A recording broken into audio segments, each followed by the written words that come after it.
Human touch మేము ఎక్కడ miss కాలే. ఎవరు అక్కడ నివసించాలని కోరుకోరు. ఇవాళ మాట్లాడుతున్న వాళ్ళు దాని పక్కన నివసించగలరా? ఇవాళ అడ్డుకుంటున్న వాళ్ళని ఒక 3 నెలలు వాళ్ళ కుటుంబ సభ్యులతోనే అక్కడ ఉండమనుండ్రి. ఒక కంటైనర్ హౌస్ ఇస్తాను నేను. ఒకవేళ గుడిసెలలో వాళ్ళకు ఉండడానికి ఇబ్బంది అయితే రాష్ట్ర ప్రభుత్వం తరఫున మూసీ రివర్ డెవలప్మెంట్ కార్పొరేషన్ తరఫున ఆ మూసీ నది పరివాహక ప్రాంతంలో కంటైనర్ హౌస్ ఇస్తాం మీకు with all facilities other than Musi ప్రక్షాళన.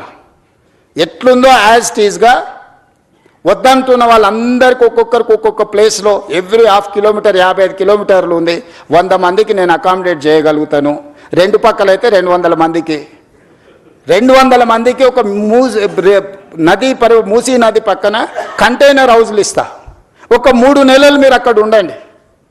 మీరు ఎందుకు వాళ్ళ జీవితాలతో చెలగాటం ఆడుకుంటుర్రు? వాళ్ళ జీవితాలలో వెలుగు రావద్దా? వాళ్ళ జీవితాలు బాగుపడొద్దా?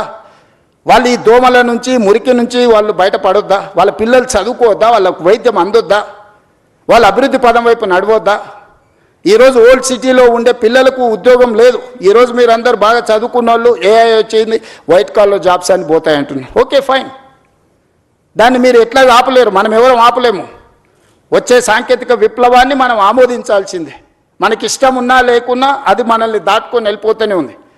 మరి వైట్ కాలర్ జాబ్స్ అన్నీ పోయినప్పుడు ఏఐ మొత్తం ఉద్యోగ అవకాశాలను ఆక్రమించుకున్నప్పుడు బ్లూ కాలర్ జాబ్స్ క్రియేట్ చేయాల్సిన బాధ్యత మన మీద లేదా?